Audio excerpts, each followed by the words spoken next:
منافسات كأس إفريقيا اللي من المنتظر أن الرأس الأخضر. هذه محاولة تمريرة لكن الكرة طويلة شيء ماشي في دوريات كبرى ولكن نعم هذه المحاولة كانت محاولة تسديدة مشات فوق المرمى، يعني شكلت خطورة واضحة على الدفاع على مرمى المنتخب رأس أخضر في الوقت اللي هذه المحاولة تدخل الحكم معنى أي شيء استرجاع الكرة العودة ديال عثمان الإدريسي. الحكم المرة كيمنع خطأ لفائدة المنتخب الوطني ديال البطولة الوطنية اتحاد توارقة، وهذا كيتوفر عليها المنتخبين. ترجع كرة لفائدة المنتخب الوطني المغربي. هذه محاولة كانت تود استرجعوا لاعبين المنتخب الرأس أخضر. هذه محاولة مرات جانبا، كانت محاولة تسديدة قوية من طرف لاعب ألفيز. البطولة الوطنية استثنينا يوسف بن سلام اللي كيجاور سين كبير، عبد الحفيظ كذلك، يعني حراسته العارين اتحاد توارقة. نعم كانت تسديدة الكرة للاعب فيرتادو. هذه محاولة الهدف الأول، هدف أول لفائدة المنتخب الوطني المغربي بواسطة اللاعب اسماعيل أمزال.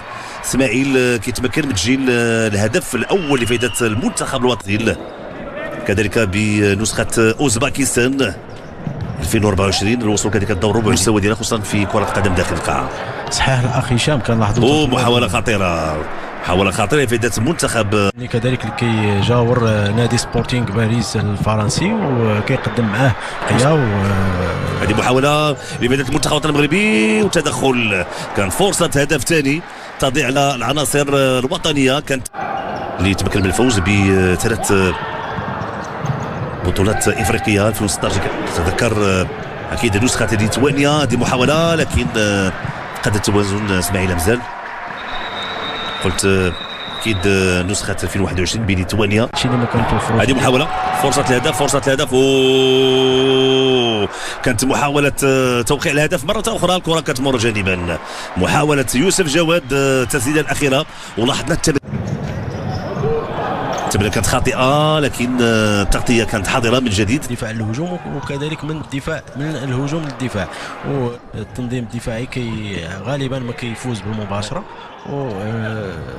كيحاول انه يتقدم في اتجاه مرمى. محاوله تمريره تدخل الحارس دائما فرصه لكن رزال اسماعيل يسدد لكن التغطيه حاضره. فيرتادو الصيص فيرتادو الحكم كان خطا، الحكم كان صحيح. الاخطاء التراكميه كيعتمدوا عليها دومينغو.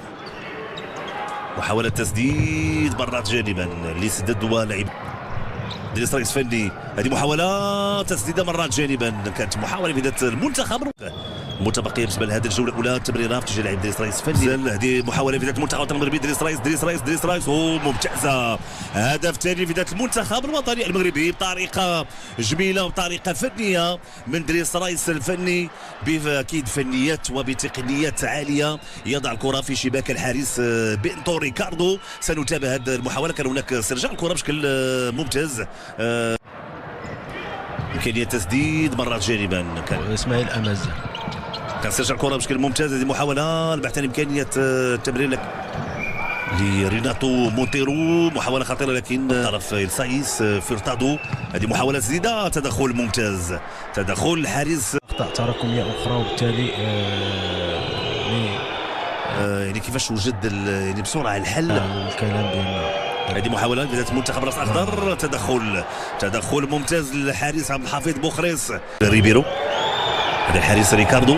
محاولة وهدف ثالث، كان خطأ للحارس ريكاردو بينتو، استثماره بشكل ممتاز وهدف ثالث لفائدة المنتخب الوطني المغربي.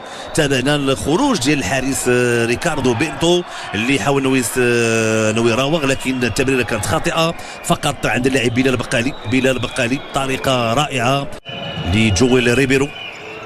هذه محاولة بداية المنتخب الراس اخضر عند الخطير صيد ممتاز يوسف جواد. انطلاقه تمريره البحث عن امكانيه تسديد هدف رابع دائما لامكانيه التمرير لكن التغطيه الدفاعيه وكيقدم اداء كبير وفقة العناصر الوطنيه. كانت هذه محاولة خطيرة تضيع الكرة اللاعبين الحميد سفيان مسرار لعثمان الإدريسي. هذه محاولة تدخل، هناك خطأ بالفعل، تدخل امام يوسف لسفيان مسرار.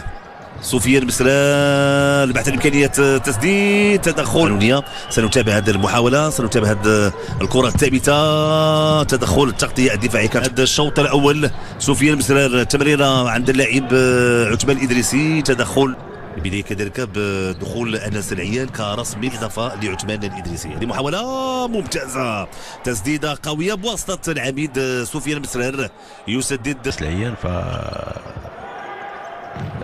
هنا نعم كانت هذه محاولة مراوغة، هذه محاولة في ذات منتخب راس أخضر، تسديد استرجاع الكرة طرف لاعب بلال البقالي، تسديدة تدخل الحارس، كرجع الكره للخلف، تسديده تدخل منتخب ايران في الوقت التايلاند كان حتى الرتبه الثالثه. هذه فرصه محاوله لبحث امكانيات هدف، بالفعل هدف رابع، هدف رابع لفائده المنتخب الوطني المغربي. تابعنا التمريرات وكذلك المترابطات بين اللاعبين ديال المنتخب الوطني المغربي والوصول لمرمى وادي الشباكه، لكن العوده ممتازه ديال محمد رضا مديح، محاوله خطيره والهدف الاول لفائده منتخب راس اخضر بواسطه لاعب الصيص فيرتادو أنس العيان بوريط.